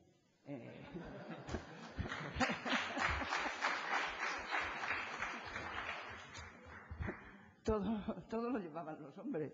Los hombres eran dibujantes de cómics, los hombres eran guionistas, y las mujeres alguna, por casualidad, hacía algo y te decían, pues qué bien lo haces para ser mujer. Y bueno, y tenías que estar contenta. Recibí un guión de un hombre, pues es lo que había. Yo no sé si las mujeres escribían guiones, yo sí dibujaba y lo interpreté pues de la mejor manera posible. Gustó, pensé que tendría un trabajo para, bueno, quizá un año, y duró 20 años, o sea que igual él, Philip Douglas, que yo, pues hicimos todo lo que pudimos para poder hacer un guión digno y bonito, y bueno, están mis fans que lo aprueban y que lo confirman. A pesar de quizá producir cómics que tenían un tono, pues vamos a decir, ligero o más, no muy discursivo o contestatario, ¿sufriste también censura durante la época en la que estuviste trabajando en los años 70 y 80? Bueno, no, porque yo este trabajo lo empecé en el año 71 y lo hice, no lo empecé y lo acabé para Inglaterra. En Inglaterra, pues claro, yo lo hacía directamente para allí y o sea, yo no recibí la censura de aquí. Podía, bueno, hacer lo que quería, de hecho lo hice, y lo que requería el guión, porque tampoco era un guión, era un guión sencillo, de familia, era una familia, una niña que iba al colegio, o sea, los problemas que ella podía tener, pero yo estoy segura que ese guión, si se hubiese editado aquí, en aquella época, posiblemente hubiésemos tenido que autocensurarnos, como solíamos hacer entonces. Yo en ese momento no lo hice como quise, le ponía la ropa que quería, la duchaba desnuda y se podía ver, o sea que era completamente normal. Aquí yo les aconsejé en Editorial Bruguera que lo compraran porque era muy bonito, yo sabía que gustaba mucho en Inglaterra, y 4 años después lo pedí en Editorial Bruguera que lo editaran, y me hicieron el favor de editarlo y la verdad es que les fue muy bien y durante casi 20 años salió en Editorial Bruguera también. Tengo que decir que no cobré nada de royalty ni no sé si me dieron las gracias por aconsejarles. Pero bueno, es lo que había. Otra autora más, en este caso mujer, que tampoco fue reconocida en su momento y llegó un momento que quizá desapareció. Purita Campos. Bueno, perdona, reconocida sí me sentía porque sí, pero quizá recibía montones sí, de cartas sí, de aquellas niñas de entonces sí, que me daban cajas de cartón llenas de cartas cada semana cuando iba de las niñas que, o sea, reconocida. Yo aquello hacía que me sintiera muy bien. Ajá. Bueno, de todas formas, sí hubo un momento en que quizá te perdimos la vista, pista y te dedicaste a la pintura. Pero aparte de pintora, empezaste diseñando modas. Incluso pensaste retomar esta otra profesión, aparte de la pintura, ya que estabas quizá a lo mejor un poco cansada del mundo del cómic o quizá necesitabas un descanso. La verdad es que sí, la pintura me fue muy bien. Puse una escuela cuando me quedé sin trabajo, después de 20 años, de un mes para otro, te dicen que se ha acabado el trabajo, que no, y bueno, te quedas súper colgado. Entonces, bueno, tienes que salir de alguna manera y como había hecho Bellas Artes y empecé a dar clases particulares, vi que venía bastante gente y al final pues puse una escuela de dibujo y pintura que me fue muy bien durante 15 años, muy bien. Tuve muchos alumnos y ya pensé que el cómic ya lo tenía completamente olvidado. ¿Y el tema de la moda, olvidado? No, el tema de la moda sigue conmigo, eso es... Eso lo empecé antes que el cómic. Yo hice moda, trabajé para revistas de modas y bueno, eso también lo aporto en el cómic, que los personajes míos visten muy bien.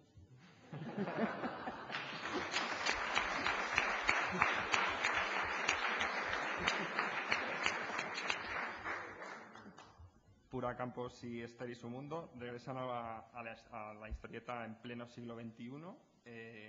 Fue un gran reto adaptar a tus personajes a una sociedad totalmente distinta a la que en principio retrataste cuando estabas trabajando de forma tan regular en ese cómic. Volver ahora con las nuevas aventuras. Sí. Bueno, sí, tuve mucha suerte. He encontrado a Carlos Portela, que es mi guionista, que es un guionista extraordinario. Si Philip, yo estaba encantada con él, Carlos Portela es como la reencarnación de Philip, pero mejor.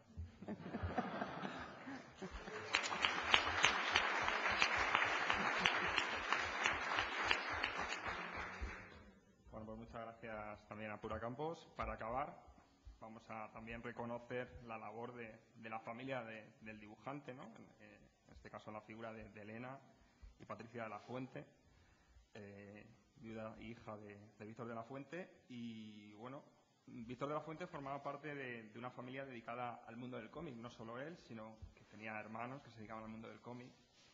Y yo quería saber cómo se vivía esta circunstancia, ¿no? Incluso si el resto de la familia que no se dedicaba al mundo del cómic formaba parte del proceso creativo. O sea, los propios autores tenían muy en cuenta la opinión de su familia, ya que, bueno, convivían constantemente con un dibujante de cómic.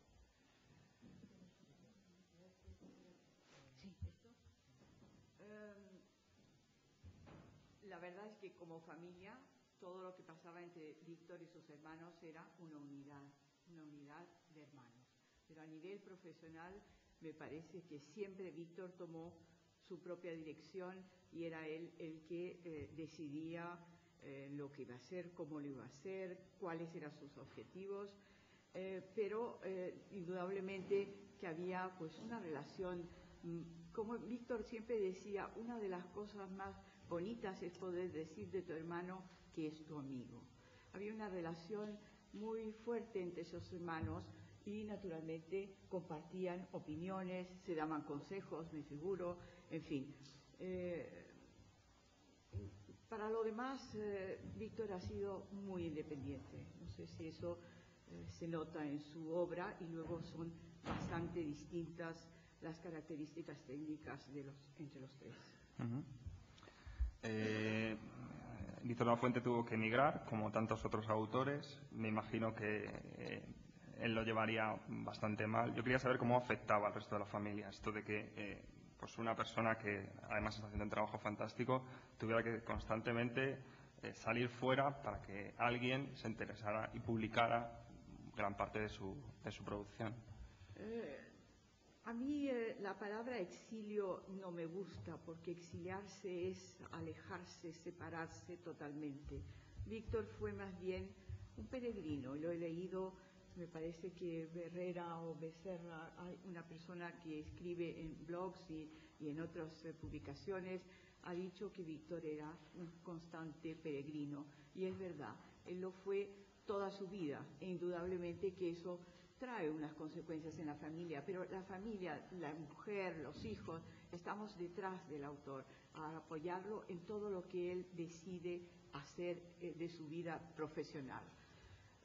Exiliarse es cortar algo definitivamente. Viajar, desplazarse, es ir adquiriendo riqueza de otras fuentes, ¿verdad? Y eso indudablemente forma parte, en mi opinión, del bagaje cultural que debe tener todas las personas o todos los dibujantes en particular. Ceñirse exclusivamente a una perspectiva nacional puede en algunos casos obedecer a ciertos criterios editoriales o de guiones, etcétera, pero realmente hay que abrirse. Y justamente ahora que estamos en un mundo de apertura a la Unión Europea, etcétera, etcétera, con todos los problemas que puede haber, indudablemente que es enriquecedor peregrinar, viajar, desplazarse, conocer, interesarse por otros medios, por otras formas de expresión, desde luego. Víctor Lafuente también tiene una larguísima trayectoria profesional. Yo quería que nos contarais cuál fue a lo mejor el mejor momento o el que vosotros notasteis que él realmente estaba en su apogeo como autor. Incluso si os queréis mojar como lectoras del trabajo de Víctor, pues también me gustaría saber cuál fue, o lo que incluso más os gusta de la obra de Víctor. Yo, sinceramente, me gusta gran parte de lo que Víctor ha hecho, casi todo. Hay algunas cosas que me gustan un poco menos y que a él tampoco le gustaban o le satisfacían muchísimo. Todo depende de las circunstancias, del periodo, en su momento que tuvo que luchar con ciertas dificultades. En particular, por ejemplo, Víctor era una persona muy tenaz y tenía unas ideas bien precisas. Y yo creo que habría falta, y eso no lo pude decir anteriormente, es que nuestra federación va a tratar de apoyar también todas las manifestaciones o todas las reuniones que se hagan en el sentido de apoyar al dibujante, al autor, al escenarista, en el sentido de proteger sus derechos económicos y sus derechos morales y de autor, ¿verdad? En ese sentido, sigo la línea de Víctor. Víctor, él protegía sus derechos, no siempre lo consiguió, no siempre los editores respondieron a pesar de los contratos, a pesar de las cláusulas que había establecidas, y eso motivó que su trayectoria profesional está marcada por una diferencia con relación a otros, es decir, no hay 40 episodios de una serie, ni 70 ni 100. Está marcado por su decisión, porque él exigía que se respetara tal o cual concepto en un momento dado, ¿verdad? Entonces, en ese sentido, yo lo apoyaba completamente. Y a lo que se refiere a su obra, indudablemente que me gusta muchísimo Axtor, Mataidor, en fin, indudablemente las páginas que ha hecho de la Biblia o de l'Histoire de France son monumentales, son algo extraordinario, porque no hay una relación entre el trabajo en el original y la reproducción en un álbum. Generalmente hay una pérdida, yo diría, de un 70% de la calidad con relación al original, por el tamaño o porque eso se ha desvirtuado un poco con el color. Si la edición no da una calidad de color que se adecue exactamente a lo que el dibujante, el artista quiso, se pierde muchísimo, y eso era para Víctor motivo de gran decepción. Indudablemente que ver las páginas de Agar es una cosa realmente extraordinaria, y hubiera deseado que hubiéramos podido darles la oportunidad de ver algo y de poder comentar, porque son sencillamente extraordinarias, y yo sé el tesón, el esfuerzo, el cariño que él tenía por ese personaje. ¿Por qué no salió publicado como debería haber sido? Porque él quería que se respetaran unos derechos de autor. Y esa es toda la historia de la vida de Víctor. Es decir, que si no consiguió hacer más o publicar más de una serie o de otra, es precisamente porque quiso, por encima de todo, que se respetara no a él ya, sino que al dibujante, al autor, que se respeten sus derechos de autor. Ya hemos comentado que Víctor, aparte, tenía hermanos que se dedicaban al mundo del cómic, pero yo quería saber si las nuevas generaciones de la familia de La Fuente también van a ser dibujantes de cómic, o hay jóvenes talentos dentro de la familia que apuntan maneras. Patricia, ¿a ti te corresponde responder? No. Patricia no quiere responder, pero ella no tiene deseos de dedicarse al dibujo. Y Verónica has tenido la gracia de Dios, si se puede decir, de tener ese talento heredado de su padre, y ella pinta. No se dedica a la historieta, pero pinta y dibuja muy bien. Bueno, pues muchas gracias. Gracias a ustedes.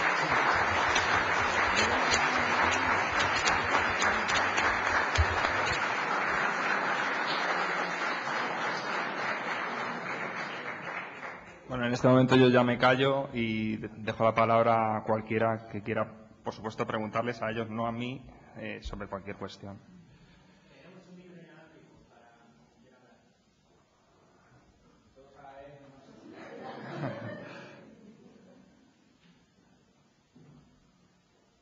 Hola, mi pregunta es para Purita. Yo soy esteriana, ella ya me conoce, y yo, por si cuela, cuela. Es para ver si me puedes dar una pista de quién es el padre de Patty.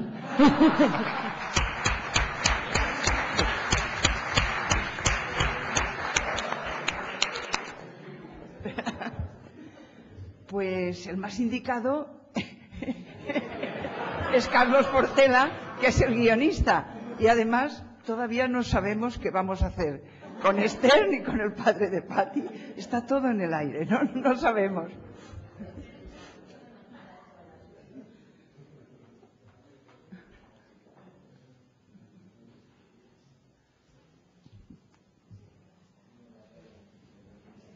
Hola, muy buenos días.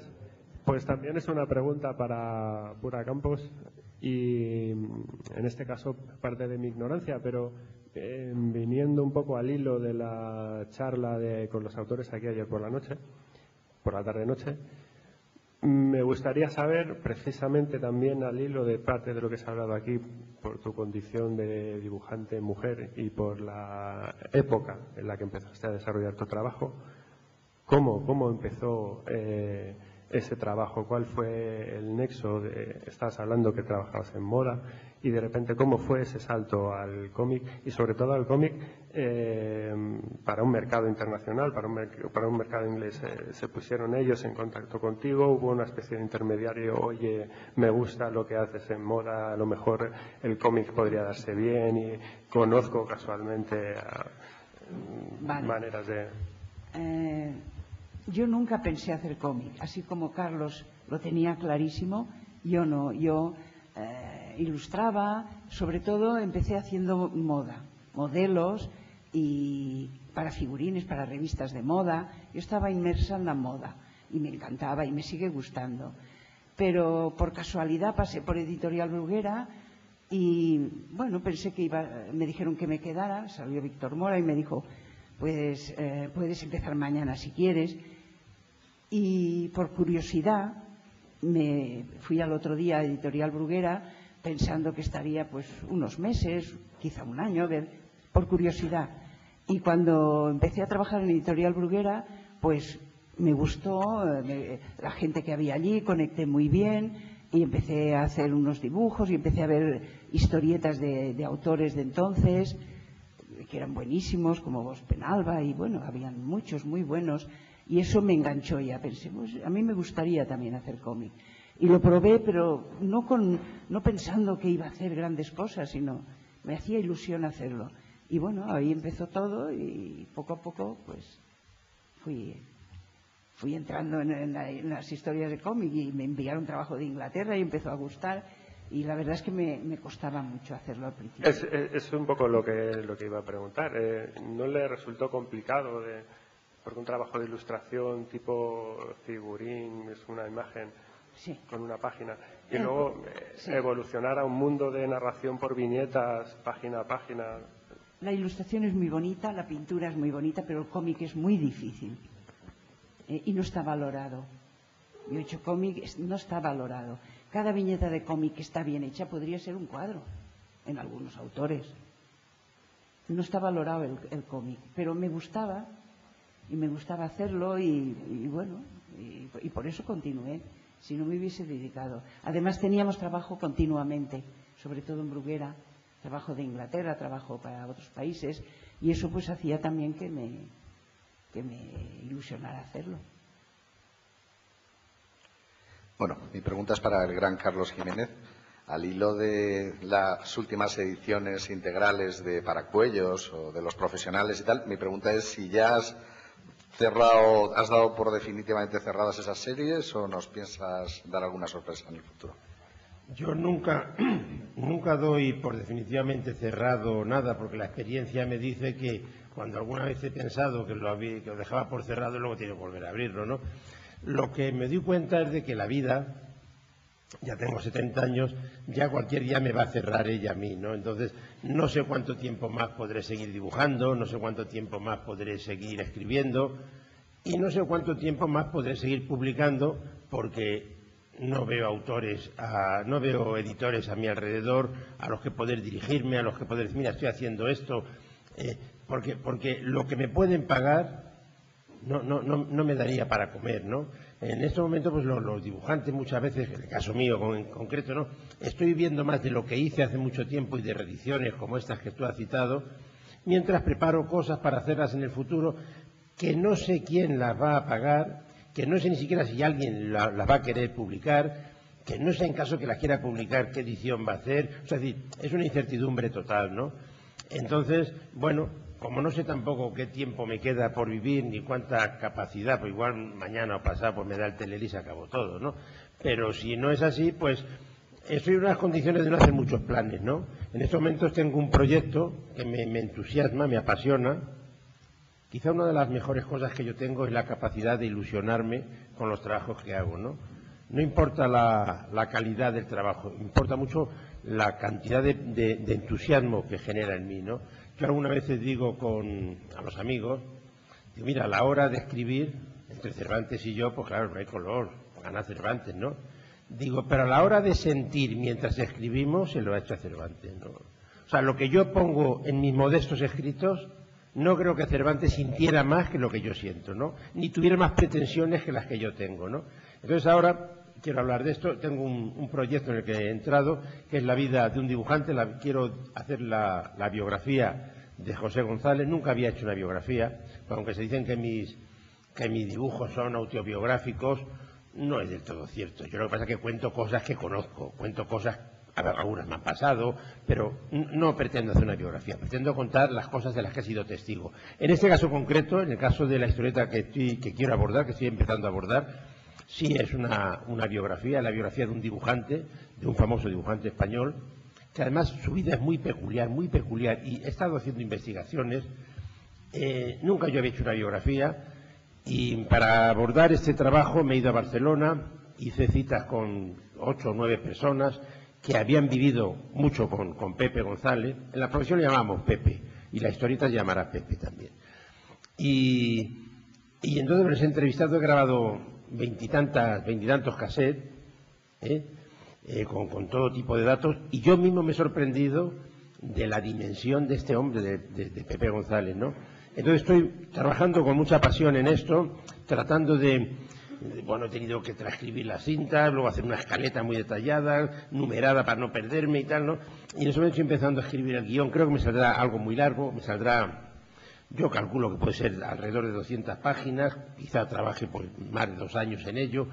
No sé si lo terminaré, no sé si sabré hacerlo, no sé si una vez que lo haya hecho, si podré vivir suficientemente económicamente para poder hacerlo, no sé si alguien querrá editarlo. Lo que sí sé es que me levanto por la mañana, después de no haber dormido muy bien, porque me paso la noche pensando en lo que estoy haciendo, y el sentimiento que tengo es como el sentimiento de cuando era jovencito y estaba enamorado, ¿no? No puedo dormir porque estoy pensando en la chica con la que me voy a ver mañana, ¿no? Pues a mí me pasa un poco eso, ¿no? Y es una cosa de mí que me gusta mucho y que digo, mientras te dure esto, todo va bien, ¿no?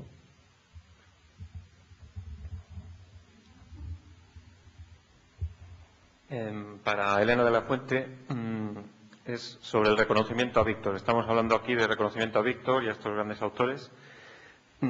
Afortunadamente, desde hace unos, podríamos decir, 10 años, en concreto la figura de Víctor se está recuperando. Ha habido varios actos, entre ellos la concesión, por ejemplo, del Gran Premio del Salón del Cómic de Barcelona en 2006, que es algo que yo añoraba desde hace mucho tiempo y que tuvo realidad, y otra serie de reconocimientos en Madrid también, hasta llegar aquí a Getafe. Pero sabemos que durante una década o así Víctor fue prácticamente olvidado. Digamos que desde finales o mediados de los 80, cuando dejó de publicar Haggard en la revista 1984, prácticamente desapareció Víctor un poco de la escena española. Entonces yo quería saber, aunque ahora estamos de enhorabuena, si alguna vez Víctor se sintió olvidado, ignorado por su país, digamos. Bueno, con relación a España, tal vez sí, porque nosotros nos fuimos de aquí en los años 70 a Francia, por los motivos que sabéis, los problemas que hubo con Axtur y Mataró y todo eso, y porque la situación aquí estaba mala, de todo punto de vista editorial y de reconocimiento de los derechos de autor y todas esas cosas.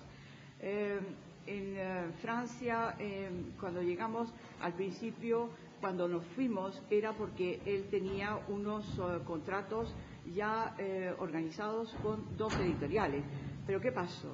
Llegamos allí y la cuestión de la seguridad social, que se lo habían prometido, pues no era como lo habían pintado.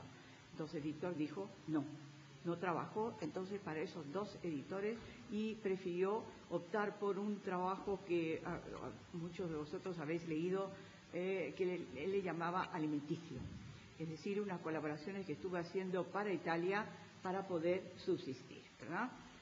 Y para poder pasar adelante ese mal rato de no poder, y eso que los editores andaban detrás de él porque reconocían con las obras que había publicado que tenía un talento extraordinario, pero la cuestión de los derechos y la seguridad social, eso no se resolvía, y tardamos muchísimo tiempo trabajando justamente con una asociación periodística que poco a poco fueron logrando que se reconociera que los autores, los dibujantes, los guionistas tenían un derecho a la seguridad social y que sus ingresos no deberían ser considerados como honorarios, porque eso significaba 60, 70 o más % del fisco que lo retiraba, sino entraba en la categoría de pige, o sea, unos trabajos que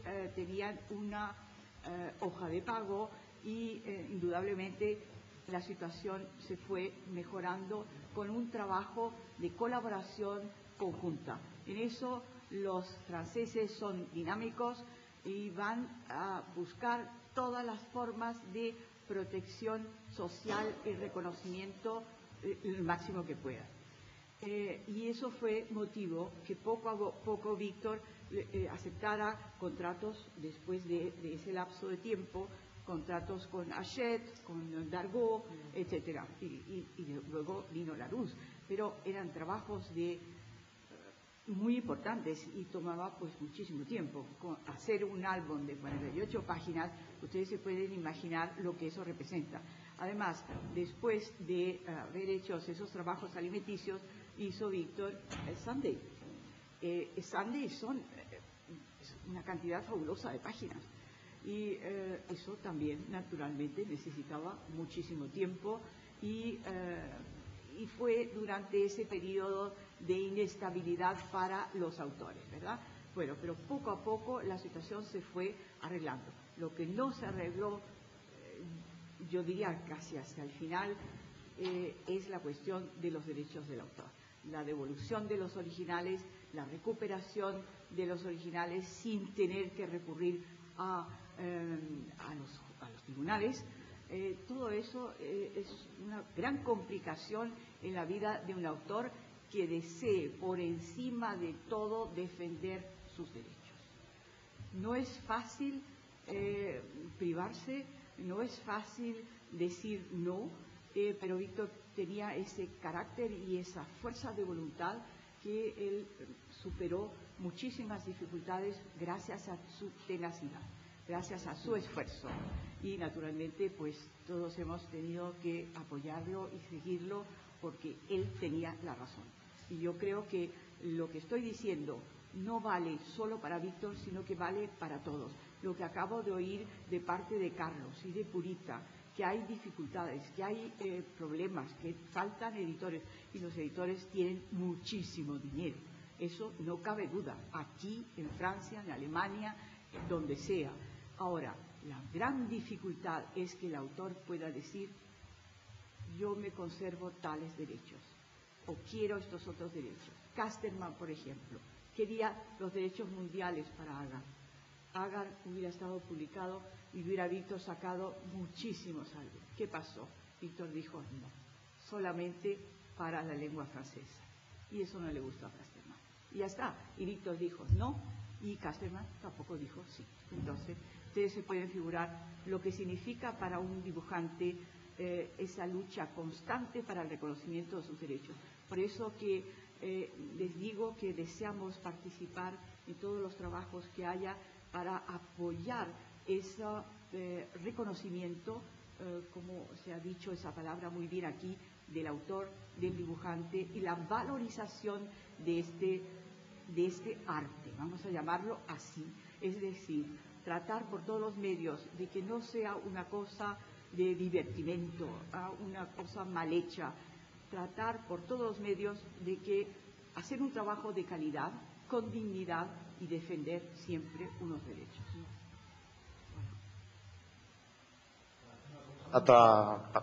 Para todos. Yo soy profesor de secundaria y yo veo a mis alumnos que dibujan mucho, dibujan bien, algunos dibujan compulsivamente. Por otra parte, oigo a mis compañeros quejarse de que los alumnos no leen. Y eso es una queja general. Pero yo veo a mis alumnos que prácticamente todos leen cómic. Y algunos leen cómic compulsivamente. La pregunta es en el doble sentido. Por un lado, si no pensáis que el cómic es el hermano pobre de la literatura, que está infravalorado. Y por otro lado, si no habría que hacer una labor de promoción en colegios e institutos, primero para canalizar esa energía de los alumnos en el dibujo, y segundo, para conducir a los alumnos a la literatura a través del cómic, que a mí me parece la mejor vía. Gracias. ¿A quién ha hecho la pregunta? Ale, sí, por supuesto. Yo ya creo que la gente opine lo que opine, se valore más o se valore menos, las obras que hemos hecho, que han hecho los dibujantes, las obras que ha dado la experiencia, el cómic, lo que vamos a llamarlo, están ahí, son lo que son, por encima de la valoración. O sea, el que las digan, el que digan que son muy buenas y muy bonitas, el que digan que son de cultura, no mueve en absoluto la obra. La obra queda ahí como es. Y bueno, lo que sí es obvio es que no terminamos de trascender, los autores que hacemos correos no terminamos de trascender, y quizá pues es por una lógica razón, porque somos intrascendentes. Es decir, lo que hacemos, esté bien, esté mal, a la gente no le interesa o no lo suficiente, pero lo que hacemos ahí queda, ¿no? Ahí queda, pues como tantas cosas, ahí quedan, ¿no? Quizá quizá en el futuro alguien lo valore más, o no se valore nunca, o desaparezca, no está en nuestra mano. Y por lo tanto no es algo que a mí me preocupe. ¿Qué va a pasar o qué? Yo me gano la vida cada día como buenamente puedo y poco más, ¿no? Y no tengo ambiciones de es que si nos valoramos más, es que si... Hombre, me gustaría que nos ganásemos la vida un poco mejor, las tiradas, que la industria fuera más floreciente, eso sí que me gustaría, que hubiera una industria detrás, no, como la ha habido en otras épocas, ¿no? Con revistas que hacen una buena tirada, que pueden pagar buenos precios, que los dibujantes podemos emplear más tiempo en nuestro trabajo, porque sabemos que está distribuido. Y bueno, pues eso es lo que sí me gustaría, ¿no? Y por otro lado, lo que quiero decir es que, por ejemplo, las escuelas, yo sé de escuelas en las que he estado además, en un instituto concretamente de Extremadura, donde un grupo de profesores muy interesantes con los que he quedado con muy buena relación, que me pasé muy bien con ellos, ¿no? Montaron una serie de actos alrededor de unos tebeos míos, y es que en un momento determinado utilizaron mis tebeos como punto de partida para estudiar diferentes asignaturas, ¿no? Entonces estudió la guerra de España, imagino que además otros textos, por supuesto, ¿no? Pero se estudió la guerra de España partiendo de los tebeos que yo había dibujado sobre la guerra de España.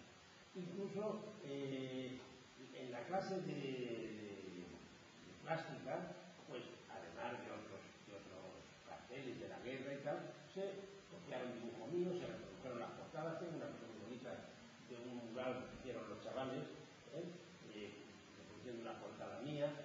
El lenguaje se utilizó también los textos de Tebeos para estudiar qué palabras hay en el uso. Es decir, que varios profesores de un instituto se pusieron de acuerdo para alrededor de una obra que les parecía que estaba bien, que diferentes materias se dieran partiendo de eso, ¿no?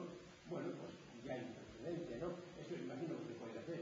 Pero solo se hace en los institutos, pues sí, a lo mejor solamente en eso y en alguna pequeña cosa más. En Francia, por ejemplo, debo decir que muchas veces en las firmas en las que yo firmo, yo no hago dibujos cuando firmo. Entonces, normalmente los aficionados a los dibujos nos acercan a mi firma porque una firma no les interesa, pero en cambio se me acerca mucha gente, sobre todo, bueno, hace poco he estado en Angoulême, ¿no? Y entonces la gente que me aborda con mucha frecuencia son gente de la enseñanza, gente de universidad, gente que estudian la historia de España, o sea, gente que digo, caramba, qué bien que tengo una serie de lectores, de gente preocupada por mi trabajo, que están dentro de la enseñanza, están dentro de divulgarlo, de apreciarlo y de darlo en las aulas. Y de hecho en muchos libros de texto de Francia hay dibujos míos, para hablar de la historia de España, para hablar de la posguerra, para hablar del lenguaje español, hay muchos viñetas, trozos míos, porque piensan que es bueno para esto, ¿no? Entonces dicen, hasta donde se puede, pues aquí estamos. Y si no hay más, pues quizá no merecemos más. Hacemos lo que podemos y no estamos obligados a más. Yo quisiera completar, si me permite, Carlos, quisiera completar que considero que la formación, y puesto que se ha hablado de escuelas, es sumamente importante. Creo que el dibujante no se improvisa, tiene que hacer un trabajo constante y seguir una formación, naturalmente, para ahondar esas cualidades que puede tener innatas o para desarrollar unas técnicas especiales y tener eso, una buena aplicación en lo que desea él hacer. No se trata de copiar, plagiar, sino de crear. Y naturalmente para eso se necesita haber desarrollado unas capacidades que solo la formación, creo yo, que puede darlo. Quisiera también decir que se ha hablado muchísimo del tema de la valorización aquí. Tal vez como observadora de lo que sucede en Francia y tal vez en otros países, me doy perfectamente cuenta que llevo un tiempo aquí, que no sé hasta qué punto se reconoce verdaderamente la autoría, la calidad de un dibujante, pero la bande dessinée, la historieta, tiene alcanzado unos valores extraordinarios en Francia. Extraordinarios.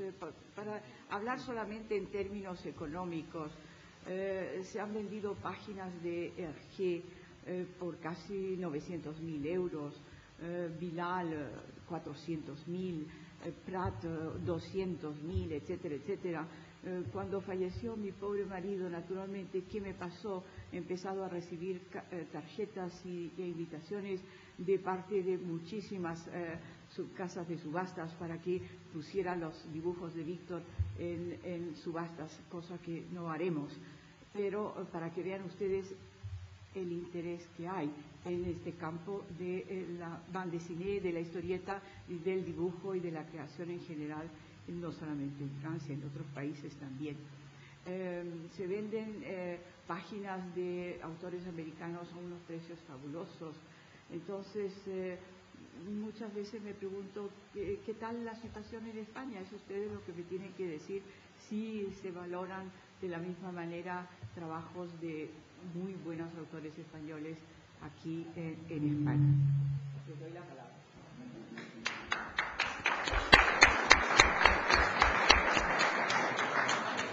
Hola, soy David de La Parada de los Monstruos, alias de Freakman, soy yo. Y quería sobre todo agradeceros el que estéis aquí, porque para mí, como, bueno, junto con José, llevamos el programa La Parada de los Monstruos de hace 11 años, dedicado a la cultura freak y cultura freak. Y para mí teneros aquí es como, no sé, tener a Bono o tener a los grandes, salvando las distancias que nunca son comparables, estrellas del rock. Y agradeceros como fan talibán, además del cómic, pues el teneros, y para nosotros ha sido un placer de verdad, para mí personalmente y me imagino que todos vosotros, y quiero de verdad daros un gran aplauso porque es un placer teneros con todos nosotros aquí.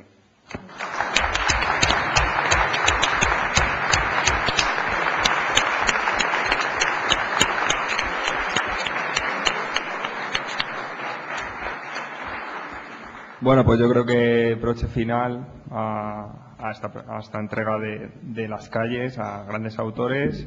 Por supuesto, todavía quedan muchas actividades en Escoge, disfrutar de ellas, incluso acercaros a la comiteca, leer grandes tebeos de estos autores homenajeados y nada, disfrutar del día.